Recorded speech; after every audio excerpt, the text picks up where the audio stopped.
ओम नमो भगवते वासुदेवाय।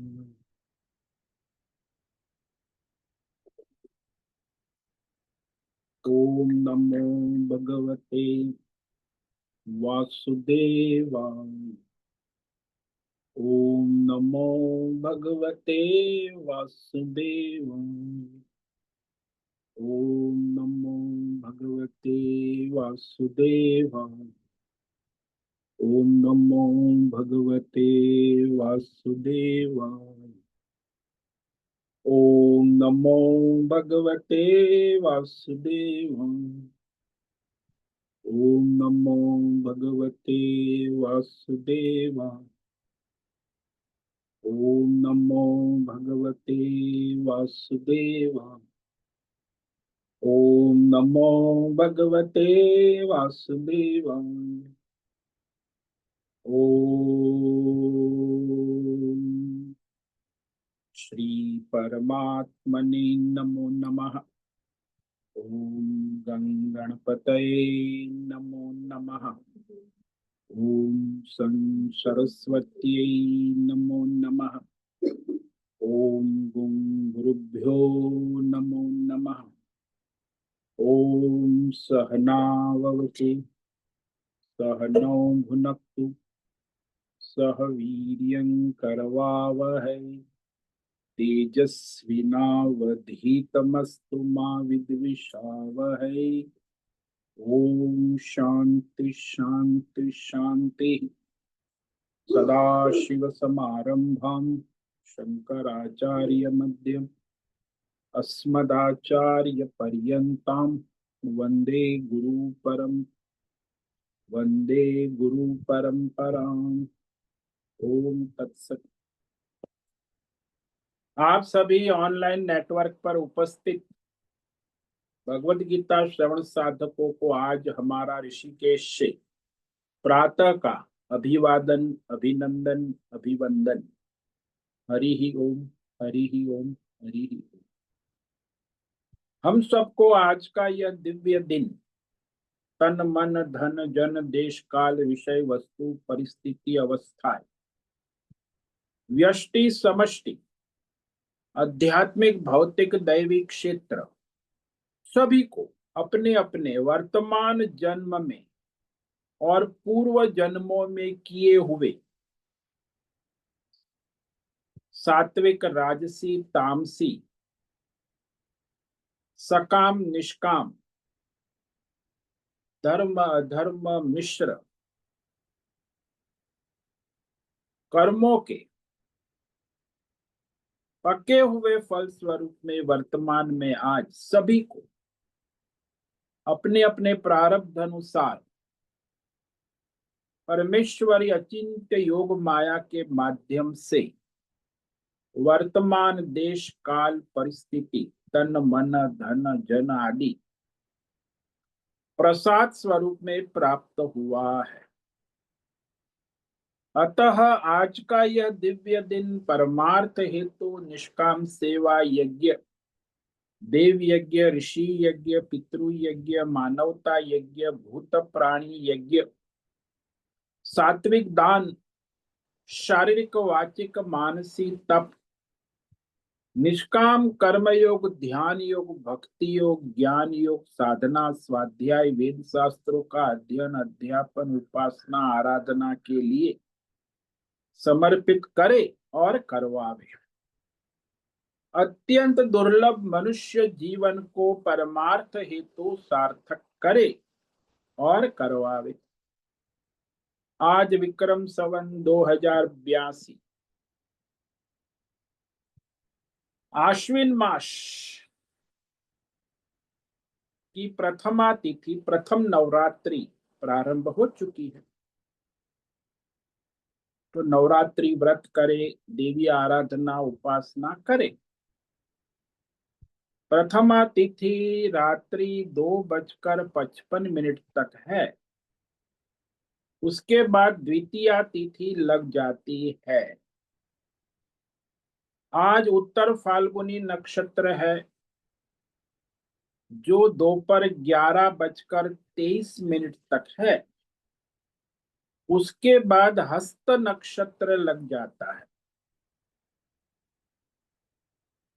आज सोमवार है, शिव जी की आराधना उपासना का दिन है और शरद ऋतु चल रही है। यहाँ रात्रि का सुबह का 4 बजे का न्यूनतम तापमान 18 डिग्री रहा है और दिन का दोपहर का 2 बजे का अधिकतम तापमान 36 डिग्री रहा है। वायु की गति 5-10 किलोमीटर प्रति घंटा चल रही है। ईस्वी सन 2025।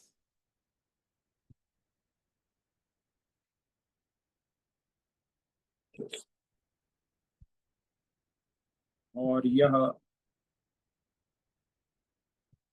22 सितंबर 2025 मंडे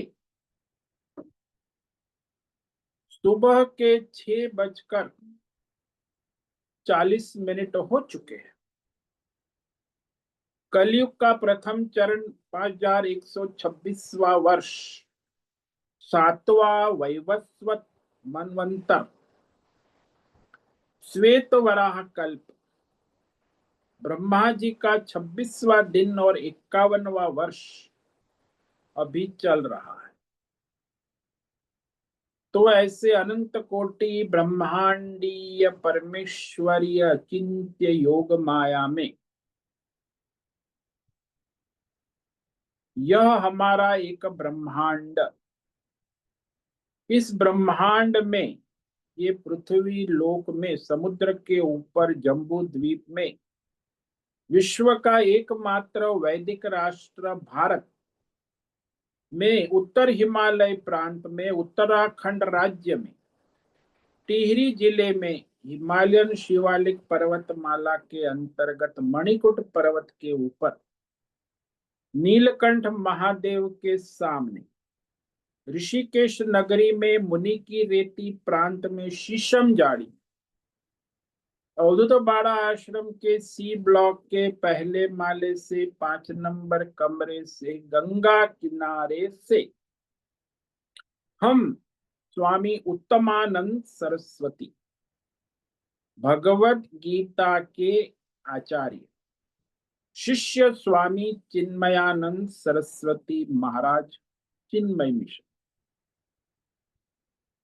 कैवल्याद्वैत वेद व्यास भगवतपाद शंकराचार्य की श्रृंगेरी संन्यास परंपरा से शिक्षित दीक्षित सनातन वैदिक भारतीय हिंदू धर्मानुसार संपूर्ण भगवत गीता ज्ञान यज्ञ ऑनलाइन चैतन्यमय जीवन लाइव प्रसारण जूम एवं यूट्यूब के अंतर्गत व्याख्यान माला में अध्याय 13 क्षेत्र क्षेत्रज्ञ विभाग योग के श्लोक नंबर 24 संस्कृत एवं हिंदी में व्याख्यान करेंगे। दिव्य पवित्र सरल व्यावहारिक सटीक पूर्ण वर्ण अक्षर पद वाक्य पंक्ति श्लोक अध्यायों की संगति संधि अन्वय शब्दार्थ वाक्यार्थ भावार्थ रहस्यार्थ तत्वार्थ के यथार्थ तात्पर्य सहित वैदिक शास्त्र वेद व्यास साहित्य शांकर भाष्य एवं परंपरागत 10 सन्यासी आचार्यों की टीका टिप्पणी सहित आज का यह भगवद गीता व्याख्यान करेंगे। कृपया आप सभी श्रद्धा भक्ति ध्यान से परिपूर्ण हो करके यह दिव्य श्रवण साधना करे। इसमें से कुछ ग्रहण करे, कुछ धारण करे, कुछ अपने जीवन में चरितार्थ करे और उसमें निरंतरता लाए, अपनी अपनी आध्यात्मिक भौतिक दैवी अशांति द्वंद्व मोह विक्षेपों से रहित होकर के अधार्मिक अशास्त्रीय अपरंपरागत भ्रम भ्रांतियों से रहित होकर के अपने अपने शरीर इंद्रिय प्राण मन वचन कर्म और बुद्धि से एक रूप एकाग्र होकर के यह श्रवण साधना करे। शुद्ध सात्विक सूक्ष्म वेद शास्त्र एवं आचार्य परंपरा अनुसार विवेक बुद्धि करे। पुनः पुनः इस व्याख्यान का श्रवण करे, मनन करे, चिंतन करे, लेखन करे, चर्चा विचारणा करे, प्रचार प्रसार करे, लिंक भेजे, ग्रुप में शेयर करे, अपना और सबका परम कल्याण करे और करवावे। ओम तत्सत। ओम ओम ओम।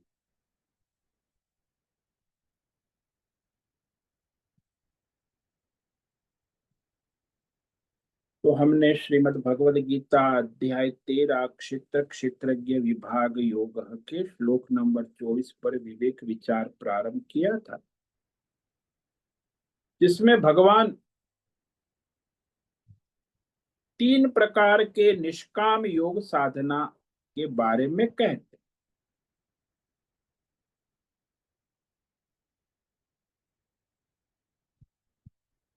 ध्यानेनात्मनि पश्यन्ति केचिदात्मानमात्मना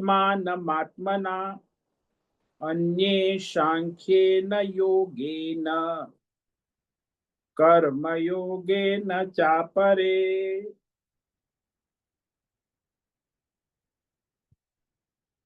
तो कुछ परमार्थ के साधक क्रम से जन्मांतर में साधना करके फिर वर्तमान जन्म में निष्काम ध्यान योग के द्वारा अपनी बुद्धि को, शुद्ध सात्विक सूक्ष्म बुद्धि को शुद्ध करके अपने साक्षी चैतन्य परमात्मा को पश्यन्ति, पश्यन्ति यानी प्राप्त करते हैं। देखना और प्राप्त करना दोनों एक ही चीज है। जब आप किसी को देखते हो तो उसे प्राप्त करते। और कुछ साधक जो परमार्थ के हैं वह ज्ञान योग के द्वारा क्रम से जन्मांतर में आत्मा अनात्मा विवेक कर अपने साक्षी चैतन्य परमात्मा के आत्मज्ञान योग से अपने परमात्मा स्वरूप को प्राप्त कर लेते हैं। इससे भी भिन्न जो है, जो धर्मात्मा है, अर्जुन जैसे जो परमार्थ की इच्छा रखते, कल्याण परमार्थ कल्याण, तो धर्मात्मा है। वे धर्मात्मा लोग ईश्वरार्पण बुद्धि से अपने अहंकार को छोड़कर अपना स्वधर्म कर्म ईश्वर को समर्पित भाव से करते हैं। तो निष्काम कर्म योग के द्वारा भी वो क्रम से जन्मांतर में ज्ञान योग, भक्ति योग, ज्ञान योग के द्वारा अपने परमात्मा स्वरूप में स्थिति बना लेते हैं।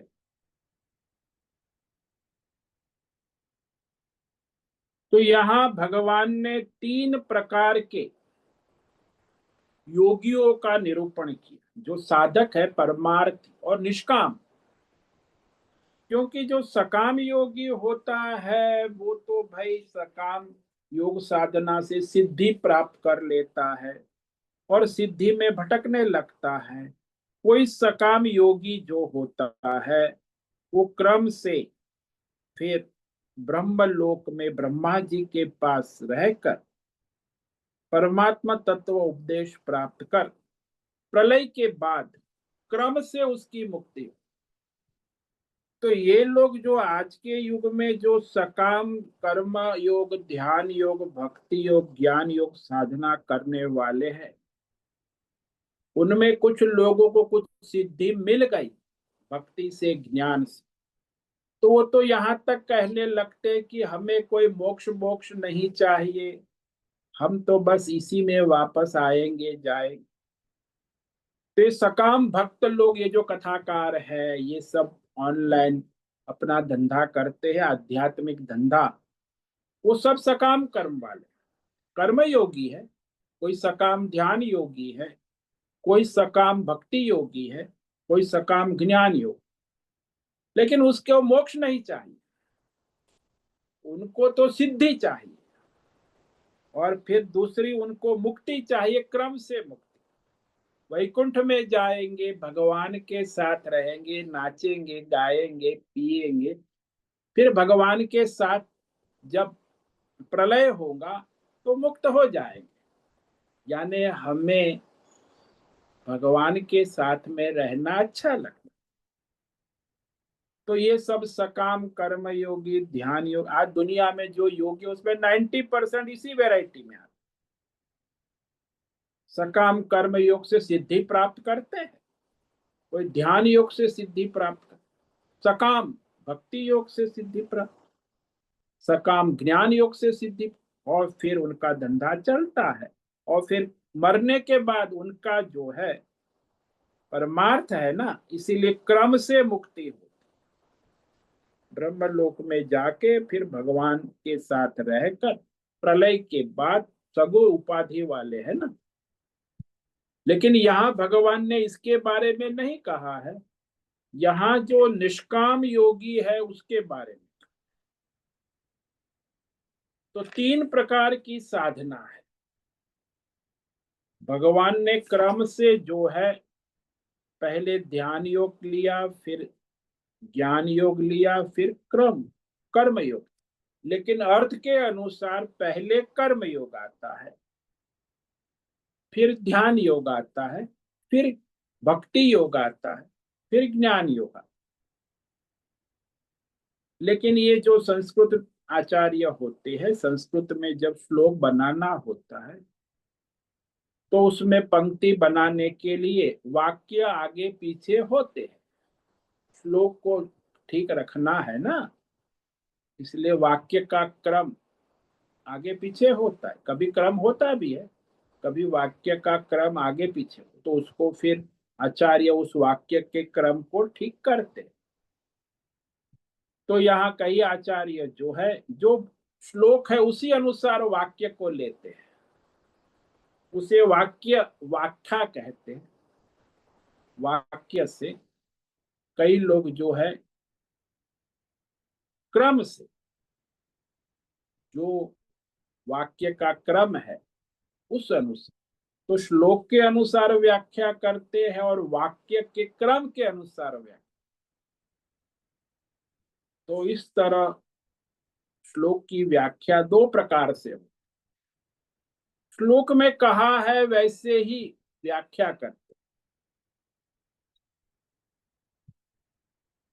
और दूसरा जो है उसका क्रम बदल देते, श्लोक में उल्टा सीधा क्रम है तो उसको क्रम बनाकर व्याख्या कर। यहाँ भगवान ने सबसे पहले श्लोक के अनुसार ध्यानेनात्मनि पश्यति, निष्काम ध्यान योग के द्वारा, पश्यति का मतलब है परमात्मा को प्राप्त करते हैं, आत्म साक्षात्कार कर। पश्यति का मतलब देखना नहीं है कि आंख से देखते, यहाँ पश्यति का अर्थ होता है साक्षात्कार। अपने परमात्मा स्वरूप को प्राप्त कर लेते हैं, अनुभूति कर लेते हैं। कि कोई भी चीज आप देखते हो तो उसकी अनुभूति हो, बिना देखे आप ऑनलाइन में देखते हो तो उसकी साक्षात अनुभूति नहीं। जैसे किसी लड़के को विवाह करना है तो आजकल तो मैट्रिमोनियल ऑनलाइन में हजारों सारे फोटो के साथ, बायोडेटा के साथ लड़के लड़की का सारा आपके मोबाइल पे आ जाता, तो आप देखते हैं अरे ये लड़की मेरे लिए ठीक है, ये नहीं है।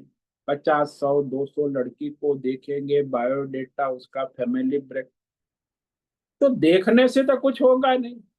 फिर कहते नहीं, ये जो है ना, ये जो माधवी है ना, जो काशी बनारस में रहती है, उसको देखने जाए।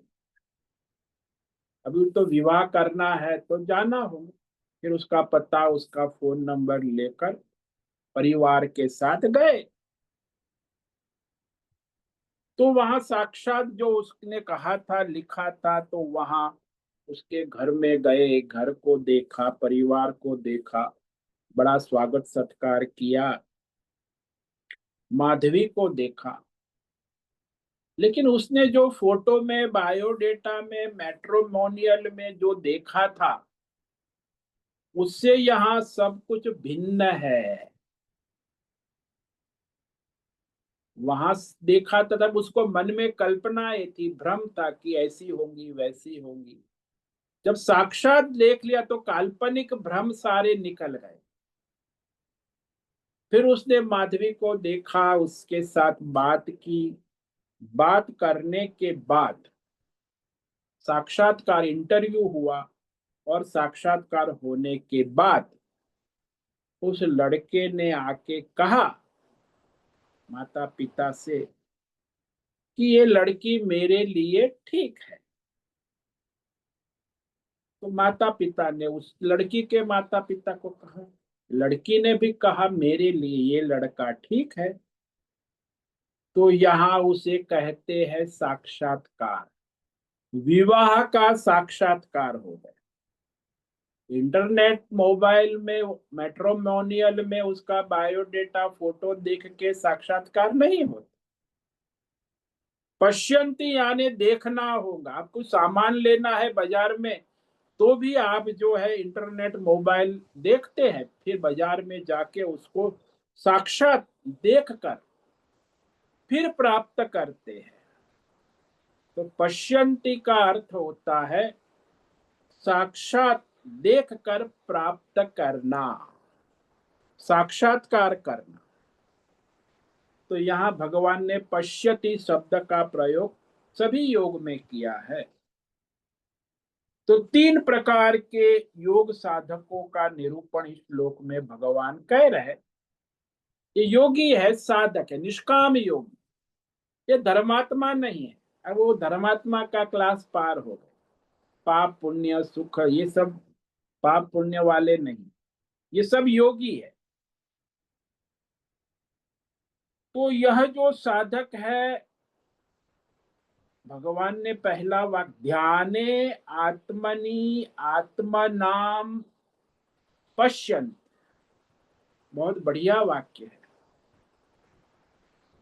ध्यानेन आत्मनि आत्मना आत्मानं पश्य। देखो 3 बार आत्मा का प्रयोग किया है। आत्मा शब्द का प्रयोग एक साथ में 3 अर्थों में किया गया, 3 अर्थ।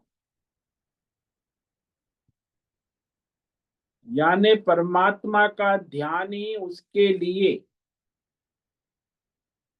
परमात्मा ज्ञान का उपाय है। क्योंकि अभी उसकी वो जो योग्यता नहीं बनी, क्या, भक्ति की, ज्ञान की योग्यता नहीं, इसलिए अभी वो परमात्मा का ध्यान करने का अधिकारी है। भक्ति करने में, ज्ञान योग में असमर्थ है। तो उसे भक्ति योग और ज्ञान योग की सुविधा मिले तो भी वो कर नहीं सकता, क्योंकि अभी वो असमर्थ है, योग्यता नहीं। क्योंकि भक्ति करने में और ज्ञान योग में जब मनुष्य की बुद्धि स्थिर होती, उसमें स्वयं सामर्थ्य आता है। तो इसको स्वयं भक्ति और ज्ञान योग में स्थित होने का सामर्थ्य नहीं है। इसीलिए वह जो है कोई ध्यान योग के आचार्य के पास ध्यान योग का साधन सीखता,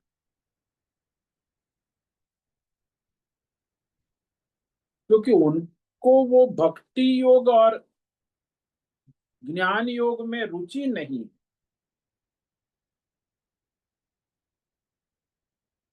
तो ऐसे परमार्थ के जो योगी है ध्यान योग करते, तो ध्यान योग कर भी सकते हैं।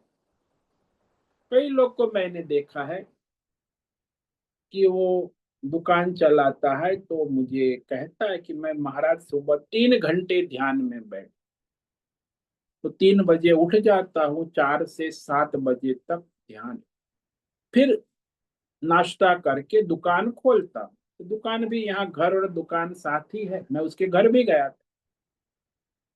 तो मैं कहता हूँ आप दुकान चलाते हैं और अब ध्यान योग मेरी रुचि है, और 3 घंटा बिना हिले डुले ध्यान योग।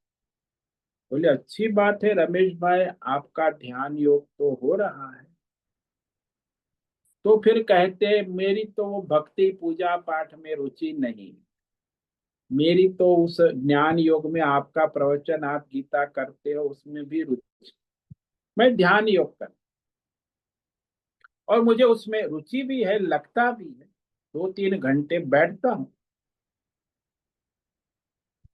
तो उसके पूर्व जन्म के संचित संस्कार है कि वो कर्म योग उसने अच्छी तरह किया है, वर्तमान में दुकान ईमानदारी से चलाता है, साधक है। कहता है महाराज ये दुकान भगवान की सेवा है, जीवन निर्वाह होता है, इसमें कोई मुझे कमाना धमाना लूटना फूटना नहीं है। जो है ग्राहकों की भक्ति भाव से सेवा करते, तो ध्यान योग में लगा है। तो ऐसे लोग जो है ध्यान योग कर सकते हैं, क्योंकि जो निष्काम है और कर्म योग करते हैं, वर्तमान में भगवान की सेवा में लगे हैं, तो कर्म योगी है ना, इसीलिए वो ध्यान योग में बैठ सकता है। सकाम कर्म करने वाला अहंकारी मनुष्य, राग द्वेष में पड़ा हुआ मनुष्य 2 मिनट भी ध्यान में नहीं बैठ सकता। मैंने देखा है उस श्रद्धांजलि सभा में 200-300 लोग आके बैठे हैं हॉल में। जब हम कहते कि 2 मिनट शांति से श्रद्धांजलि, और 2 मिनट शांति भी उनके लिए 2 युग के बराबर हो, क्योंकि रजोगुणी है तमोगुणी है, उनको 2 मिनट शांति श्रद्धांजलि में रखना भी कठिन हो जाता। और यहाँ तो ध्यान योग में घंटों ध्यान में बैठना है। तो ध्यान कर सकते जो सात्विक है, कर्म योगी है, निष्काम। इसलिए हम बार बार कहते कि कर्म योगी होगा निष्काम, वही ध्यान योग में बैठ सकता। सकाम योगी ध्यान योग में बैठेगा तो उसका मन चंचल रहेगा, ध्यान नहीं कर पाए। और कई लोग कहते अरे ध्यान होता है, अरे भाई आप कर्म योग करो, सेवा करो, जब आपका अंतःकरण शुद्ध होगा तो ध्यान योग होगा। ध्यान माने क्या?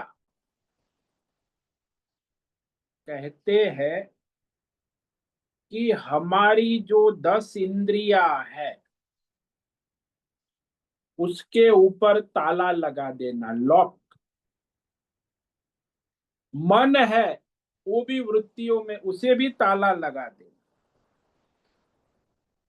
तो ये सारा इंद्रिय, 10 इंद्रिय और मन को बाहर जाने नहीं देते। जैसे आप घर में किसी को ताला लगाकर बाहर चले गए तो घर में रहेगा, बाहर नहीं जा पाए। ऐसे इंद्रियों को अपने भीतर रखने के लिए इंद्रियों को लॉक कर दे, मन को भी लॉक कर दे। आप कर सकते हैं बुद्धि के द्वारा। अब इंद्रिय और मन को ताला लगा दिया, रोक दिया, तो ये सबसे पहली बात है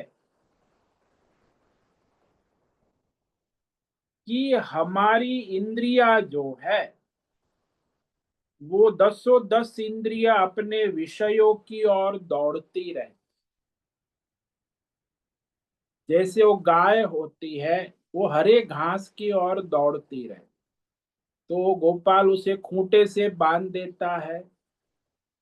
तो वहां बाड़े में घास भी पड़े हैं घास के, लेकिन वो वहां नहीं जा सकती क्योंकि उस गाय को उस गोपाल ने खूंटे पे बांध दिया है। वो चाहती है मैं घास के पास, घास पास ही है, दूर नहीं है, सामने ही गोदाम में दिख रहा है, लेकिन वो नहीं जा सकती। तो गोपाल ने उस गाय को खूंटे से बांध दी। ऐसे बुद्धि के द्वारा साधक ने अपनी इंद्रिय और मन को खूंटे से बांध दिया, यानी वो इंद्रिय विषयों की ओर नहीं जाने दे। विषय सामने है फिर भी उसे विषयों में जाने से रोकना, ये सबसे पहला ध्यान योग का साधन है। इसलिए भगवान ने गीता में भी कहा है ना, इंद्रियाणि पराणि इंद्रियेभ्य परम मन, मनसस्तु पर बुद्धि, बुद्धेषु पर सह, बुद्धि के ऊपर आत्मा है। वेदों में भी यही श्लोक है, कठोपनिषद में, कि इंद्रियों से परे मन है, मन से परे बुद्धि है, और बुद्धि से परे वो साक्षी चैतन्य प्रतिबिंब आत्मा है। अब वहां आपको पहुंचना है, जाना है, उसका ध्यान करना है, तो पहले तो ये 10 इंद्रियों को काबू में करना होगा।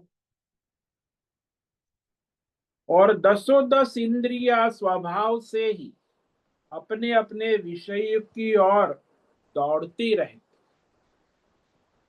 आंख है रूप के पीछे दौड़ती है, कान है शब्द के पीछे, नाक है वो गंध के पीछे दौड़, जीवा है वो रसनेन्द्रिय रेस्टोरेंट के पीछे दौड़ती है, और चमड़ी है वो स्पर्श के पीछे दौड़ती है। तो शब्द स्पर्श रूप रस गंध और कर्मेंद्रिया भी अपने अपने विषय की ओर, पैर जो है चलने के लिए तत्पर हो जा, हाथ है वो काम करने के लिए तत्पर, मुख है वो वाणी बोलने के लिए, कर्मेंद्रिया चुपचाप नहीं बैठ। जैसे कई लोगों को पता है हाथ पैर काम हिलते रहते, क्योंकि कर्मेंद्रिया भी चुपचाप नहीं बैठ। तो ये दसों 10 इंद्रिया जो है वो अपने विषय की ओर दौड़ती रहती है। अब दसों 10 इंद्रियों को अपने 10 प्रकार के विषयों की तरफ जाने से विवेक पूर्वक उसे रोकना है। जैसे गाय को खूंटे से बांध देते, ऐसे यह विवेक बुद्धि से, क्योंकि इंद्रियों के द्वारा इंद्रियों को रोक नहीं सकते, मन के द्वारा भी नहीं रोक सकते, तो इनको रोकने का एक साधन है विवेक बुद्धि, संकल्पात्मक विवेक बुद्धि।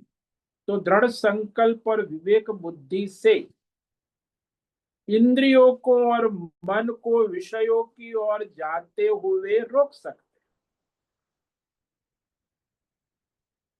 और जब बुद्धि के विवेक से शास्त्र अनुसार जब हम अपनी इंद्रिय को रोक लेते हैं, तो 10 इंद्रिया अपने भौतिक अध्यात्म देह विषय का कार्य नहीं कर सकती है। तब उसका जो सूक्ष्म कारण मन है ना, तो मन में शीत हो जाती है। यानी दसों दस इंद्रिया अपने जो मूल कारण मन में लीन हो जाती, स्थिर हो जाती, यानी प्रवृत्ति से निवृत्त हो जाती है। और इंद्रिया वृत्ति में, मन की वृत्ति में लीन हो, तो वृत्त्यात्मक होती है लेकिन प्रवृत्ति से निवृत्त हो जाती। तो मन में इंद्रिया रहती है, मन में लीन होती है, स्थिर होती है, लेकिन वहां भी वृत्तियां है, प्रवृत्ति नहीं।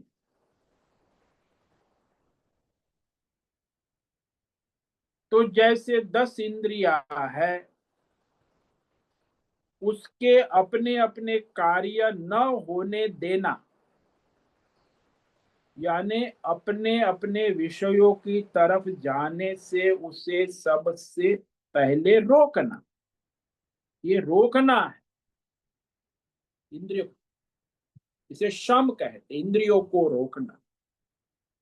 ये पहला साधक का काम है ध्यान योग में जाने के लिए, प्राइमरी क्लास। अब इंद्रियों को रोक लिया है, ये पहली साधना, पहला कदम हुआ। उसके बाद वो इंद्रिया मन में वृत्ति रूप से प्रवृत्त रहती। अब मन की वृत्तियां है, वो भी सारी ये इंद्रिय विषयात्मक की, अंतकण की अनंत वृत्तियां चलती रहती। ये कई बार देखा है ना, लोग कहते कि महाराज हम तो ध्यान में बैठते हैं तो इंद्रियों को तो काबू में कर लेते हैं, लेकिन मन जो है वो काबू में नहीं आता है। उसमें अनेक प्रकार की वृत्तियां, प्रवृत्तियां चलती रहती, क्योंकि इंद्रियों के अपेक्षा मन सूक्ष्म है ना, और गतिशील है। इंद्रियों से ज्यादा गतिशील है, ज्यादा इंद्रिया तो स्थूल है और वो सूक्ष्म है। इसलिए मन को काबू करना ये सबसे बड़ी चैलेंज है। इंद्रियों को तो काबू कर लेते,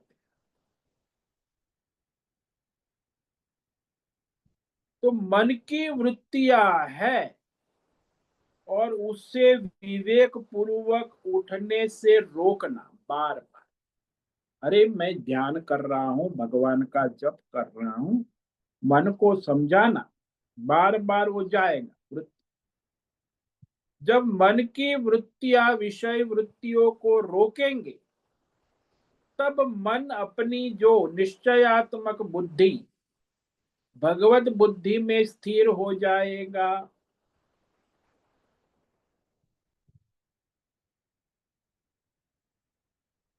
तब केवल अज्ञान से उत्पन्न अहंकार एकमात्र रह जाएगा। यानी अब ने आपने इंद्रियों को काबू में कर लिया, मन को भी काबू में कर लिया, अब बुद्धि का निश्चय भी दृढ़ हो गया, तो अब एक वृत्ति अहंकारात्मक वृत्ति वो बनी रहेगी। तो अहंकारात्मक वृत्ति एकमात्र रह जाएगी। तो सबसे पहले तो हमने 10 इंद्रियों की प्रवृत्तियों को रोका, उसके बाद मन की प्रवृत्ति को रोका, उसके बाद बुद्धि को दृढ़ स्थिर किया, तब केवल एक वृत्ति रह गई, मैं देवदत्त, अहंकारात्मक। केवल मैं देवदत्त रह गया। इसमें हमारे जो आजकल योग दर्शन का बड़ा प्रचार हो रहा है, पतंजलि इंटरनेशनल योग सेंटर, तो पतंजलि योग दर्शन में यम नियम आसन प्राणायाम प्रत्याहार धारणा ध्यान और समाधि, अष्टांग योग में 7वां स्थान ध्यान का है। तो इस क्रम से वो ध्यान की तैयारी करते हैं।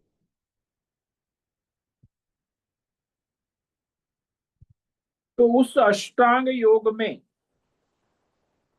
जो साधना है उसमें ये जो मन को रोकने की साधना है वो प्रत्याहार का है। तो प्रत्याहार के बाद इंद्रिया का संयम हो जाता है, मन की वृत्तियों को रोक लेते हैं। तो फिर वो ध्यान योग की धारणा कर, इंद्रिय मन को रोकने के बाद बुद्धि में एक धारणा करते हैं कि मैं भगवान का जप करूंगा, राम राम राम राम। एक वृत्ति में अंतकरण को एकाग्र स्थिर करने का नाम धारणा है। लेकिन फिर भी चंचल हो जाएगा, राम राम राम, फिर काम काम काम आ गया, वृत्ति संसार को थोड़ी देर रहेंगी फिर चली जाएंगी। ऐसे करते करते फिर अखंड राम राम राम वृत्ति हो जाती है। उसी को ध्यान कहते हैं। धारणा में तो वह एक वृत्ति अखंड नहीं रहती, बीच में दूसरी काम काम काम वृत्ति आ जाती। लेकिन जब ध्यान में स्थित हो जाए तो अखंड राम राम राम राम राम अखंड वृत्ति बनी रहती। तो उसी को यहाँ ध्यान कहा।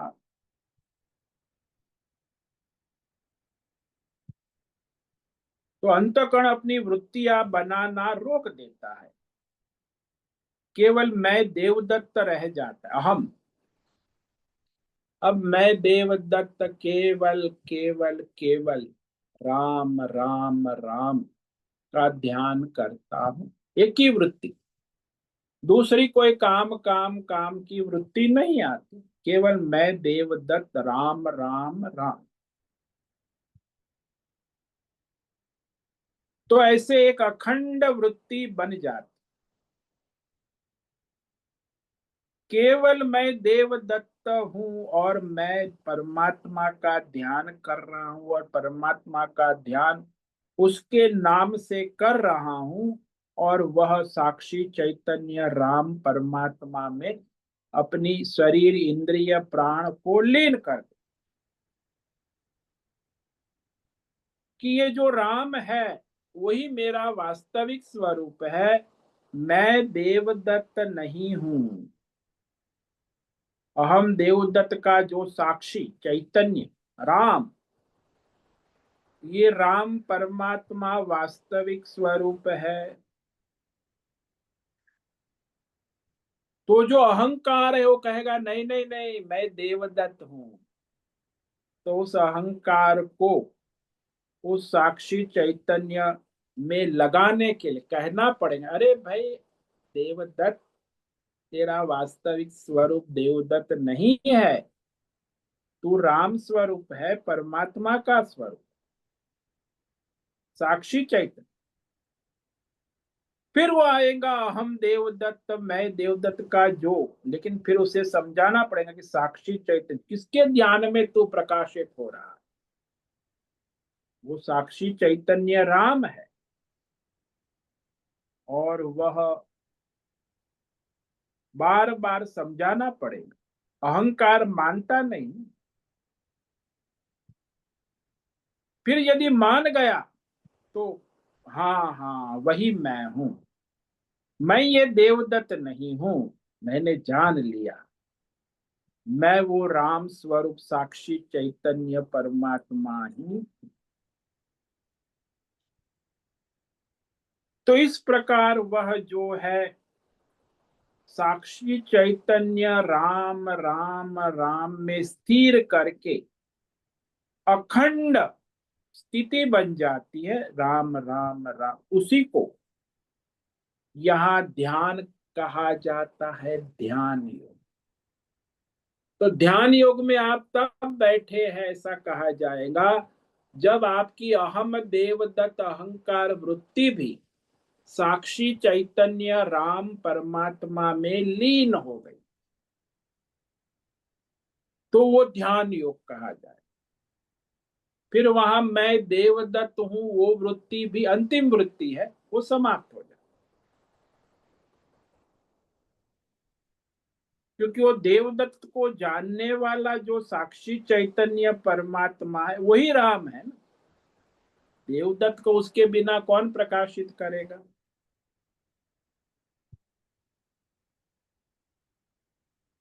तो साक्षी चैतन्य रह करके जो अखंड चैतन्य में स्थिति है, उसी को यहाँ भगवान ने ध्यान योग शब्द से कहा है। हमारे वेद शास्त्रों में ध्यान योग के बारे में दृष्टांत दिए हैं कि बगुले की तरह पृथ्वी की तरह ध्यान करना। अब पृथ्वी की तरह, पृथ्वी तो जड़ है और बगुला चेतन है, दोनों। हाँ, क्योंकि बगुले की अंदर चेतन है। तो यह दृष्टांत दिए कि कैसे ध्यान करना है। जैसे पृथ्वी अचल स्थिर रहती है, जैसे पर्वत अचल स्थिर रहता है, वैसे पहले अपने शरीर और इंद्रिय को अचल स्थिर करना, ये पृथ्वी का ध्यान। यानी शरीर जरा भी हिलना नहीं चाहिए, 90 डिग्री में सीधा बैठे पद्मासन लगा के। तो पृथ्वी की तरह कहो, पर्वत की तरह, या मंदिर के खंभे की तरह, आप खंभे को बैठे हैं तो खंभे की तरह अचल स्थिर। और शरीर जड़ है ना, इसलिए शरीर के लिए कहा कि पृथ्वी की तरह स्थिर करे। शरीर में इंद्रिय में हिलना डुलना ना हो। और उसके बाद बगुले की तरह कहा, बगुले का शरीर हिलता डुलता नहीं, और बगुले का जो मन है, अंतःकरण है, उसमें भी कोई वृत्ति नहीं, एक ही वृत्ति है, मछली मछली मछली। वो खड़ा है गंगा किनारे, मैं देखता हूँ यहाँ वर्षा ऋतु में गंगा किनारे कई बगले खड़े होते, एक पैर से खड़ा है, कई 10 मिनट पर, लेकिन मछली आगे तुरंत पकड़ लेता है। लेकिन जो 10-15 मिनट आधा घंटा एक पैर से खड़ा रहता है बगुला, तो है चैतन्य में, लेकिन उसकी एक वृत्ति है अंदर, मछली मछली मछली। तो नदी में तो बहुत कुछ कचरा आता है, दूसरा सब कुछ आता है, पानी जा रहा है, कपड़ा भी जा, लेकिन उसमें उसकी रुचि नहीं। बगुले की रुचि है केवल मछली मछली मछली, और हिलता डुलता भी ध्यान करता है, मछली को ही प्राप्त करने के लिए खड़ा है, हिलता डुलता नहीं। वैसे ही मनुष्य को ध्यान योग में अपने अंतःकरण मन को एकाग्र कर, जैसे बगला एक ही वृत्ति है, मछली मछली मछली, वैसे ध्यान योग एक ही वृत्ति, राम राम राम राम, ओम ओम ओम। तो इस प्रकार पृथ्वी जो है अचल स्थिर, यानी वो शरीर का प्रतीक है, और बगुला जो है वो अंतःकरण की वृत्ति का प्रतीक है, कि अंतःकरण में केवल दूसरी वृत्ति को आने ना देना, एक ही वृत्ति बनाए रखना। इसलिए वो बगुला अपने अंतःकरण की वृत्ति को रोक कर केवल मछली का ध्यान करता है। इसी प्रकार हम अपनी इंद्रिय को पृथ्वी की तरह शरीर और इंद्रिय को स्थिर करें, और मन को बगुले की तरह एकाग्र करें। तो इस तरह दृष्टांत के द्वारा वेदों ने दिया ये दृष्टांत पृथ्वी का और बगुले का। और इस प्रकार मनुष्य जो है अपने आत्म चैतन्य, साक्षी चैतन्य, जो अंतकरण में प्रतिबिंबित परमात्मा है, वो भी प्रतिबिंबित है, उसका ध्यान करे। बीच में और किसी भी विषय की प्रतीति नहीं आती है, तब उसे ध्यान योग कहते हैं। यदि दूसरे विषय की वृत्ति प्रतीति होती है तो धारणा कहेंगे, उसको ध्यान है। अभी आप प्रयत्न कर रहे हैं, एक वृत्ति नहीं बन रही है, दूसरी वृत्तियां भी आ रही, तो उसे धारणा कहते हैं। तो इस प्रकार मनुष्य जो है ध्यान योग से अपने अंतकरण में अहम वृत्ति, मैं देवदत्त हूं, इस वृत्ति का लय करके मैं इस राम स्वरूप साक्षी चैतन्य परमात्मा हूं, ऐसा ध्यान करते हैं। तो आज हमने जो है ध्यान योग के बारे में विवेक विचार किया है। कल भी हम जो है इस ध्यान योग पर और थोड़ा विवेक विचार करेंगे। सूक्ष्म विषय है, क्योंकि जो मनुष्य सात्विक है, जिसकी बुद्धि कर्म योग से शुद्ध हो गई है, वो ये ध्यान योग को समझ भी सकता है और कर भी सकता है। अन्यथा कहेगा कि अरे महाराज, हमें तो इसमें कुछ समझ में नहीं आया। तो तमोगुणी रजोगुणी है, उसको ये समझ में नहीं आया। कुंभकर्ण को समझ में नहीं आया, रावण को भी समझ में नहीं आया। हाँ, विभीषण जैसा कोई धर्मात्मा है, सात्विक है, भगवान को समर्पित सेवा कर रहा है, तो वो ध्यान योग को समझ के ध्यान योग कर सकता। इसलिए आजकल जो ध्यान योग हो रहा है, वो तो सब विभीषण और कुंभकर्ण जैसे लोग ध्यान करके अपने शरीर और मन का स्वास्थ्य लाभ कर, वो परमार्थ नहीं चाहते। मन की शांति मिलती है, ध्यान करेंगे, शरीर स्वस्थ हो जाता है और इंटरनेशनल ध्यान योग का धंधा चलता है। उनको परमार्थ से कोई लेना देना नहीं। तो ध्यान योग दो प्रकार का, एक सकाम, सकाम यानी मेरी मन की शांति और शरीर स्वस्थ हो, इसे सकाम ध्यान योग कहते हैं, जो आज दुनिया में चल रहा है। और ये परमार्थ साक्षी चैतन्य भगवान राम ने अपनी वृत्ति को स्थिर करना, वो निष्काम परमार्थ ध्यान योग। तो ध्यान योग दो प्रकार के हो गए, एक सकाम और एक निष्काम। ये लोग कहेंगे, तर्क देंगे, अरे बाबा जी, पहले तो शरीर स्वस्थ होगा, मन स्वस्थ होगा, फिर तो हम परमात्मा का। अरे भाई, शरीर स्वस्थ मन स्वस्थ को लक्ष्य ना बनाए। आप ध्यान योग परमार्थ के लिए करें, लेकिन ऐसा वो मानेंगे नहीं। नहीं नहीं, पहले तो शरीर स्वस्थ होगा बाबा जी, मन शांत होगा, फिर तो हम परमात्मा का ध्यान करेंगे। तो आपका लक्ष्य क्या है? परमात्मा नहीं है, परमात्मा नहीं है। मुख्य लक्ष्य है स्वास्थ्य और मन की वृत्ति शांत हो, शांति मिले तो बस। हमें तो शांति मिले तो ही भगवान मिल जाएगी, हमें भगवान की कोई जरूरत नहीं, ऐसा भी कहते हैं, बड़े बुद्धिजीवी हैं।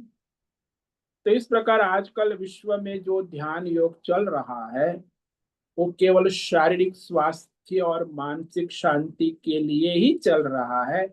इनको परमार्थ से कोई लेना देना नहीं। ओम नमो नारायणाय, ओम नमो नारायणाय, ओम नमो नारायणाय, ओम नमो नारायणाय, ओम नमो नारायणाय। कायेन वाचा मनसेन्द्रियैर्वा बुद्ध्यात्मना वा प्रकृते स्वभाव करोमि यद्यत् सकलं परस्मै नारायणायेति समर्पयामि। ओम सर्वे भवन्तु सुखिनः, सर्वे सन्तु निरामयाः, सर्वे भद्राणि पश्यन्तु, मा कश्चित् दुःखमाप्नुयात्। अस्तु मा सद्गमय, तमसो मा ज्योतिर्गमय, मृत्योर्मा मृतंगमय। ओम पूर्णमद पूर्णमिदं पूर्णात् पूर्णमुदच्यते, पूर्णस्य पूर्णमादाय पूर्णमेवावशिष्यति। ओम शांति शांति शांति। शंकरं शंकराचार्यं केशवं बादरायणं सूत्र भाष्य कृतौ वंदे भगवन्तौ पुनः पुनः। ईश्वरो गुरुरात्मेति मूर्ति भेद विभागि व्योमवद्व्याप्तदेहाय दक्षिणामूर्तये नमो नमः। ओम गुं गुरुभ्यो नमो नमः। ओम तत्सत्। ब्रह्मार्पणमस्तु। ओम ओम ओम।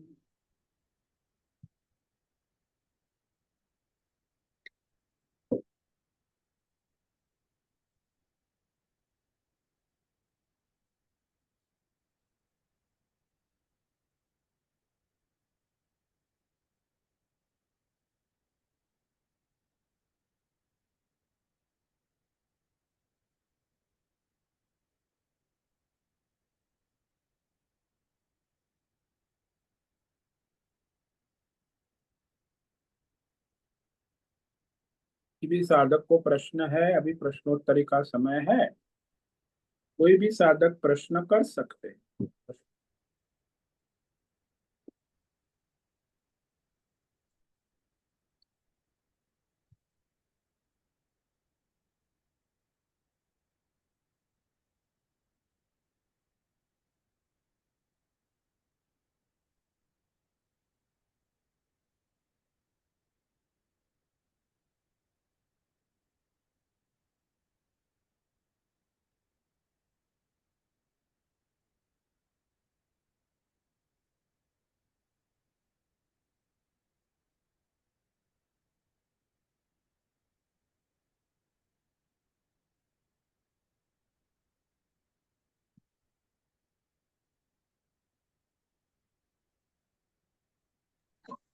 नमो नमः गुरुदेव।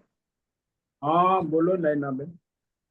गुरुदेव, आपने बहुत पहले कहा था कि एक जब हम माला करते हैं तो 108 बार जब भगवान का ध्यान देते हैं उसमें भी कहीं ना कहीं छूट जाता है भगवान का ध्यान।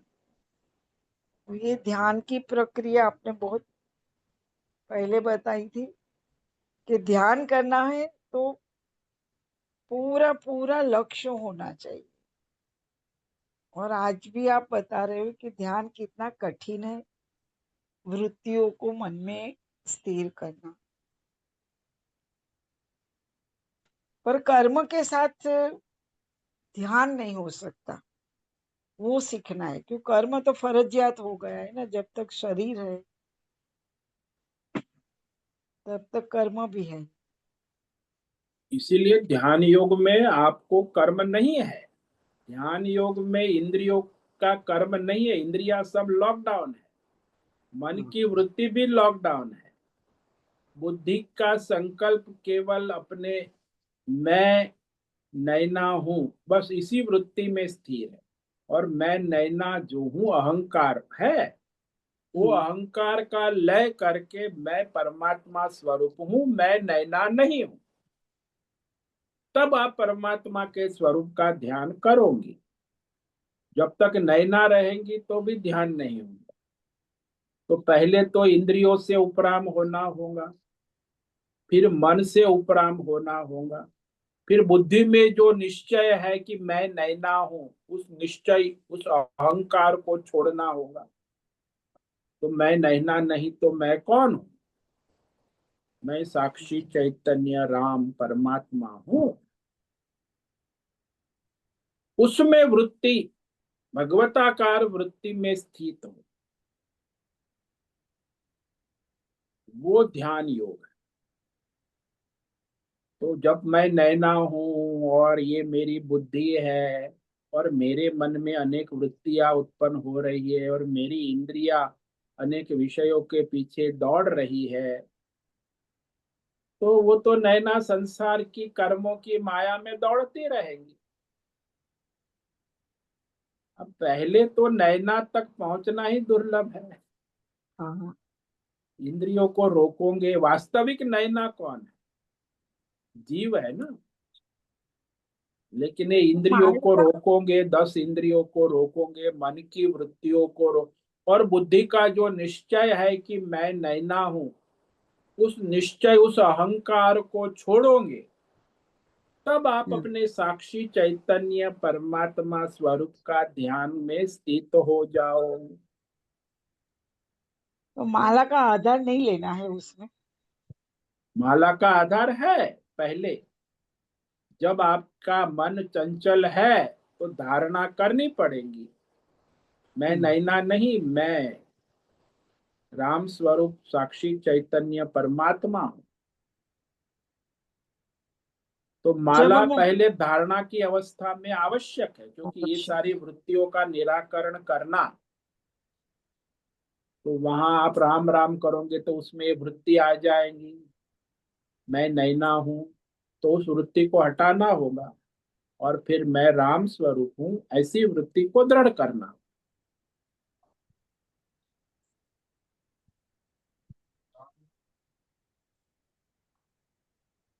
माला करते समय ही ध्यान का धारणा हो जाता है।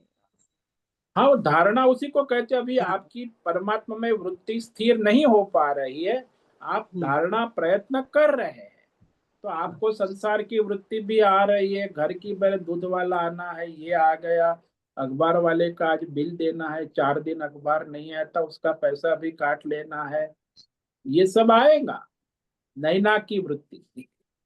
अच्छा।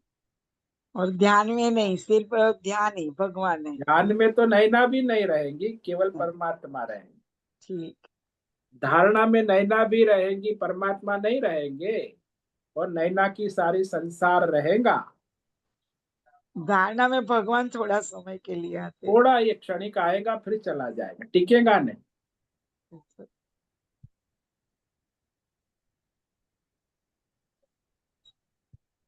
बहुत धन्यवाद गुरुदेव। ओम नमो नारायण। ओम नमो नारायण।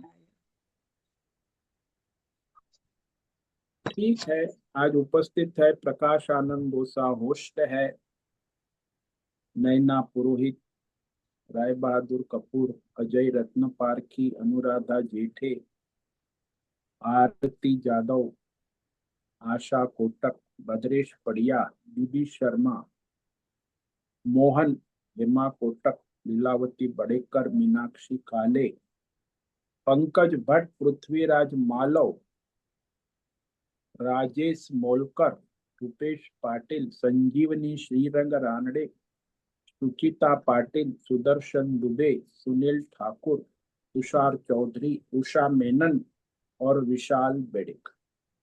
तो आज इतने साधक उपस्थित है। आज नवरात्रि पर्व प्रारंभ हो रहा है। व्रत करे, देवी परमात्मा रूप में देवी की आराधना करे, उपासना करे, जितना हो सके तप करे, साधना करे, यज्ञ करे, दान करे, तप करे, परोपकार करे, तब भगवान की देवी भावना से आराधना करे। नवरात्रि पर्व जो है वो समय भी बड़ा अनुकूल है, काल 9 दिन जो है, तो उसका लाभ ले, साधन साधना तप करे। सभी साधकों को आज का पहली नवरात्रि का मंगलमय हो, साधनामय हो, सभी को आज का दिन मंगलमय हो, परमार्थ करे और सबका कल्याण करे। सभी को आज का ओम नमो नारायण। ओम नमो ओम नारायण नमो स्वामी। नारायण। ओम नमो नारायण नारायणाय स्वामी। ओम नमो नारायण नारायणाय महाराज जी। ओम नारायण ओम नमो नारायण स्वामी। नारायणाय। उससे निवेदन है आज का सत्संग पूर्ण करें। ओम नमो नारायणाय। ओम नमो नारायण। आज का दिव्य सत्संग हम यही पूर्ण करते हैं। सभी साधकों को ओम नमो नारायणाय। सभी ओम साधकों नमो को ओम नमो नारायण। नारायण।